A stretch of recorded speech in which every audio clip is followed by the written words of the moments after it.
गुस्सा का तुहानू तरीका दसन लगे हैं। इनका मकसद ये है कि तुहानू पता चल सके। गुस्सा की हालत ये बोलना जायज़ नहीं होंदा, लेकिन तुहानू समझावन की खातिर उत्थे बोलना पौसी। लिहाजा हुण असी गुस्सा करन चलते पे हैं। आओ तुहानू गुस्सा का तरीका दसने हैं, चलने हैं गुस्सा करते दिखने हैं तुहानू। गुस्सा करना लाजमी होंदा है तो बोलना जायज़ नहीं होंदा। लिहाजा तुहानू सिखावन की खातिर असें जिहड़ा बोलना है ना वो मजबूरी है, ताकि तुहानू पता चल सके। आओ चलिए हम गुस्सा करना चलिए। अस्सलामु अलैकुम वरहमतुल्लाहि वबरकातुहू। दोस्तों तुहानू अज असी गुस्सा करन दा तरीका विखाऊंगा।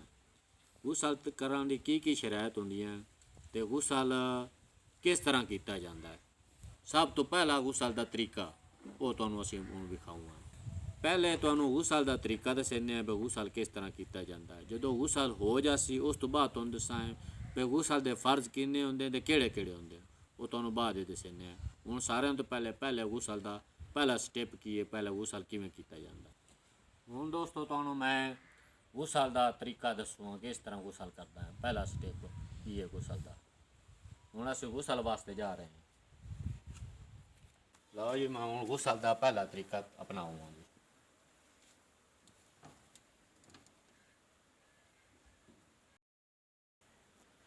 लो जी मैं हुण गुस्सा का पहला स्टेप इस्तेमाल कर लिया। हुण गुस्सा का पहला स्टेप मैं की कीता है भाई इस हिस्से तो लगते इतना हिस्सा मत होता है मुकम्मल।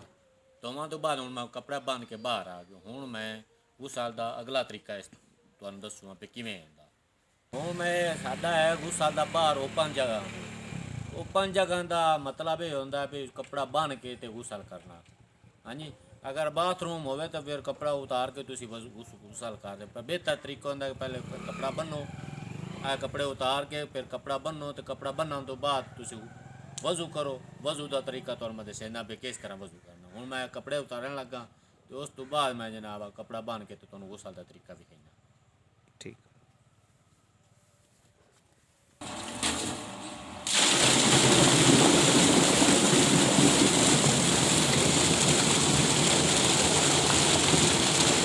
दोस्तों अगर तुहाडा वाशरूम है छत तो बगैर तो फिर तुहानू एक कपड़ा बनना जरूरी है। तुहाडा गुस्सा तां हो सकता है कि तुसी गुस्सा कपड़े ला के किया तो तुहाडा गुस्सा मकरूह है।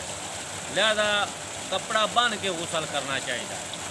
हुण असीं साडे कोल वाशरूम इत्थे नहीं है, साडे कोल एक बोर है जिथे असीं गुस्सा कर रहे हैं। इत्थे सानू कपड़ा बनना हर सूरत जरूरी है। गुस्सा का हुण पहला स्टेप वो पहला अस कर लिया। हुण दूसरा स्टेप असीं की करूँगा। हुण तुहानू गुस्सा का तरीका दोस्तों अस कहने हैं किवें करना है।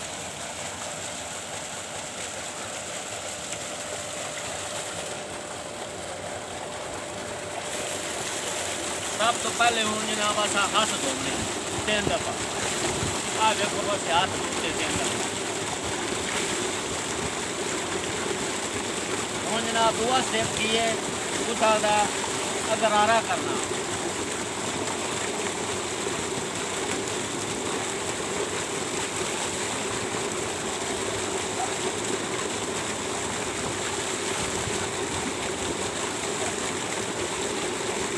गुस्सा का त्रीया स्टेप की है आ देखो जो मुनाफा नाके पानी चढ़ाना है। नाक के कोल पानी लिया के पानी को वहीं खिंचना है।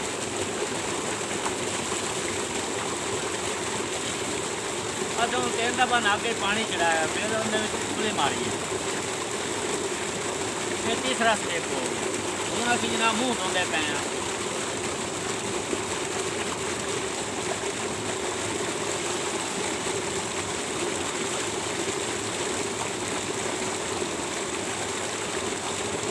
ऐसे 3 दफ़ा मुँह धोता है।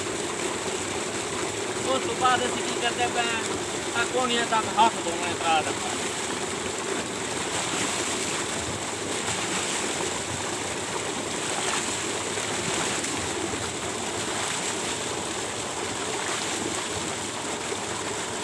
उस बाद जनाब अस सिर का मसा करना है।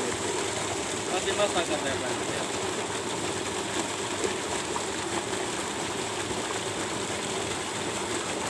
हत्थां दे विच हत्थ असीं दलाल कीता है। हुण पहला की है उस तो बाद जनाब असीं पैर की उंगली धोनी है। पैर की उंगली धोने तो बाद असीं पैर धोता है।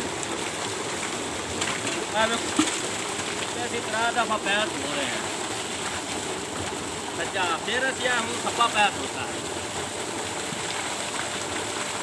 ਹੁਣ अगला की है कि हूँ अस पहले 3 दफा सज्जी साइड से पानी चढ़ावना, फिर खब्बी साइड से 3 दफा पानी चढ़ावना, फिर सारा जिसम धोना। आ वेखो हूँ असी सज्जी साइड से पहले सज्जा पासा धो रहे हैं।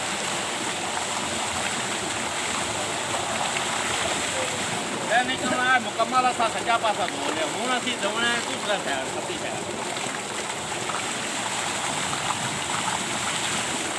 बस हूँ जनाब खब्बा पासा धोता है मुकम्मल।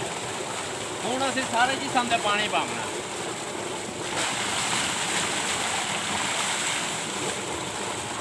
दोस्तों हूँ मैं पहले हूँ नहा लिया, गुस्सा लगा लिया। बेहतर तरीका कार ये होंगे भी बंदा गुस्सा तो थोड़ा हो गया, लेकिन बेहतर तरीका कार होंगे बंदे की आवाज़ निकल जाती या पेशाब आ जाता, तो यह चीज़ों का दस लग जाता, दोबारा वजू करना मैंने सिखाया। लिहाजा हूँ असी दोबारा वजू करते फिरते हैं।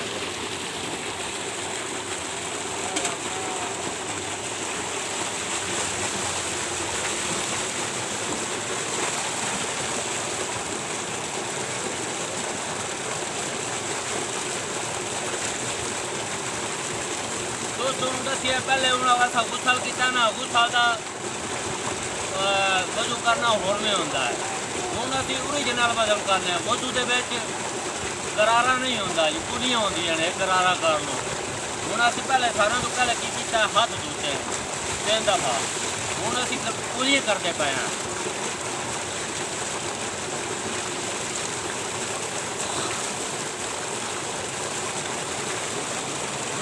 हूँ जनाब असी नाके पानी चढ़ाते पे हैं।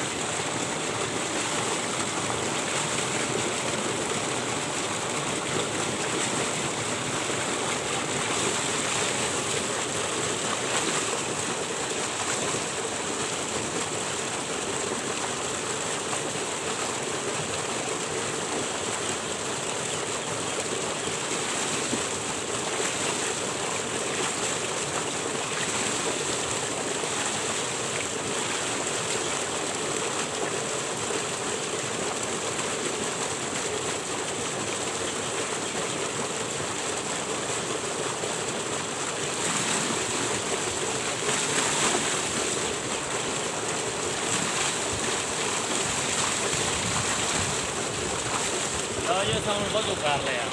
हूँ असी कपड़े पहने हैं, कपड़े पाने तो बाद हम दसने भी गुस्सा के फर्ज केड़े। ठीक है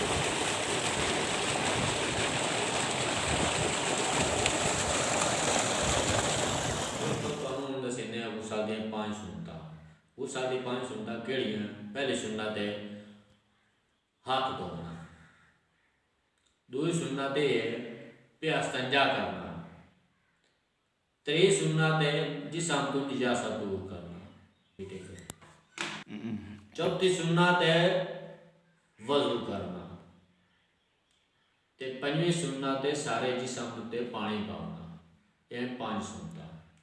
अगू है जनाब जिसम के जेड़े जेड़े ऐसा अमल जड़ी वे तो जिस नापाकी होती है, यानी कि मकरू हो जाता है गुस्सा। वो केड़ियां मकरूआत? पहला है बे गुस्सा के दौरान गल्लां करनियां, दूई गल खाना काबा की तरफ मुँह करना, 3 गल बे पानी ज़्यादा वागना। ये 3 मकरूआत अमल है। गुस्सा के जिसम नंगा होवे तो गल्लां नहीं करनियां चाहिए। हूँ अगू तुहानूं दस्सने जी गुस्सा के फर्ज। गुस्सा के फर्ज केड़े? 3 फर्ज। पहला फर्ज की है गुस्सा का?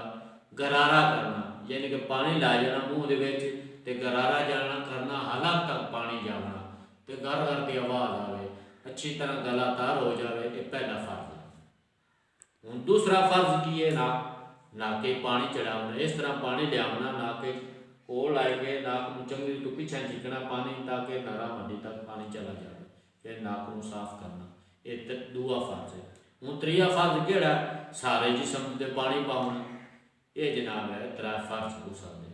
हूँ दोस्तों तुहानूं गुस्सा का तरीका दस छड्या ते ਤੁਸੀਂ ਸਵਾਬ ਦੀ ਨੀਅਤ ਨਾਲ ਲੋਕਾਂ ਨੂੰ ਵੀ ਦੱਸੋ ਵੀ ਇਹ ਗੁਸਲ ਦਾ ਤਰੀਕਾ ਹੈ, ਵਜ਼ੂ ਦਾ ਗੁਸਲ ਕਰਨ ਦਾ ਤਰੀਕਾ ਹੈ, ਬੰਦੇ ਨੂੰ ਪਾਕ ਹੋਣ ਵਾਸਤੇ ਇਹ ਚੀਜ਼ਾਂ ਚਾਹੀਦੀਆਂ, ਇਸ ਤਰ੍ਹਾਂ ਸਾਡਾ ਗੁਸਲ ਹੁੰਦਾ ਹੈ।